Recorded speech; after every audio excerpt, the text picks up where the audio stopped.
এইটা আমি তো পুরা লজ্জায় পড়ে গেছি। আমি বলছি, ভাইয়া সরি, এটা আসলেই হঠাৎ করে ভুল হয়ে গেছে, আমাকে ক্ষমা করবেন। যাই হোক, আমার আমার এত দিনের কাজে এই দুইটা ভুলই হয়েছিল। তো আমি তাদের কাছে অনেকবার ক্ষমা চাইছি, আমি এখনো ক্ষমা চাই। মানুষ হিসাবে আমি ভুল করব, আপনারা শুধরাই দিবেন। এর চেয়ে বড় কিছু তার হইতে পারে না। খুব বিশ্রী একটা আলোচনায় তামাম বাংলাদেশ তোলপাড়। এটা আমার কাছে পার্সোনালি জিনিসটা একেবারেই বাজে লাগছে। এবং আমি কোনো কন্টেন্ট ক্রিয়েটরকে নিয়ে এতদিন কনভারসেশনে যাই নাই। ফাইনালি আমার মনে হয় যে এই জায়গাতে স্টপ হওয়া উচিত। বিল্লাল বিল্লাল আসলে আমার কথা যে মেনে নিবে আমি সেটাও চাই না। ও ওর ভুল বুঝতে পারুক না পারুক সেটা তার ব্যক্তিগত ব্যাপার। কিন্তু আমি এজ এ সাধারণ মানুষ হিসাবে ওকে যে সাজেশনটা দিছিলাম যে তোমাকে নিয়ে মানুষ ট্রোল করতেছে, এটা খারাপ দেখা যায়, হ্যাঁ তুমি তোমার জায়গাটা চেঞ্জ করো। সে করবে কি করবে না এটাও তার তার পার্সোনাল ব্যাপার।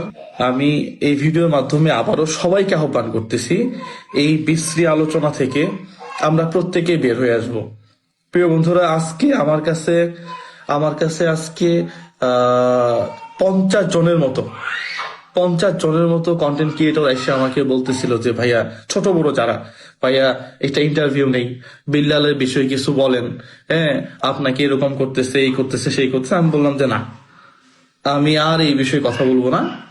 এবং আমি না করার পরেও দেখি যে অনেকেই আগের ভিডিওগুলো নিয়ে আবার সোশ্যাল মিডিয়াতে একটা বিভ্রান্ত ছড়াচ্ছে। তো আমার মনে হয় যে এই মেসেজটাই দিলাম যে আপনারা যারা রোস্টিং টাইপের কথা বলতেছেন আমাকে, বিল্লালকে নিয়ে বা অন্যান্য যারা আছে, আপনারাও স্টপ হয়ে যাবেন। হ্যাঁ, এটা আমার মনে হয় যে একেবারে ক্লোজ করে দেওয়াটাই ভালো। হ্যাঁ, কেন জানি আমার কাছে মনে হয়েছিল যে বিল্লাল যে কাজটা করতেছে এটা কিছু মানুষকে ঠকানো হচ্ছে বা এই সেই, এটা নিয়ে মেসেজটা দেওয়াতেই পুরো সবকিছু আওলা লেগে গেছে। ও নিতে পারে না এই বিষয়টা। একজন মানবিক মানুষকে নিয়ে মানুষ এত বেশি ট্রোল করে, এটা আমার কাছে খারাপ লাগছে পার্সোনালি। আমি ওর ভালো চাই, আমি ওর এখনো ভালো চাই। ও ভালো কিছু করুক, ও ব্যবসা করুক, ও ও অনেক বড় লোক হোক, এটা নিয়ে আমার কোনো সমস্যা নেই।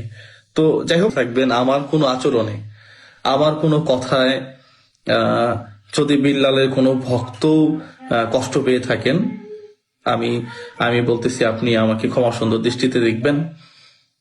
মানুষ আমরা, আমাদের বাচন ভঙ্গিটা হয়তোবা অনেক সময় অন্যরকম হয়ে যায়, তবে আমি সর্বোচ্চ শালীনতা বজায় রেখে কথা বলার চেষ্টা করছি। ধর্ষক বিল্লালের বিষয়টা থেকে একেবারে টোটালি সরে আসছি।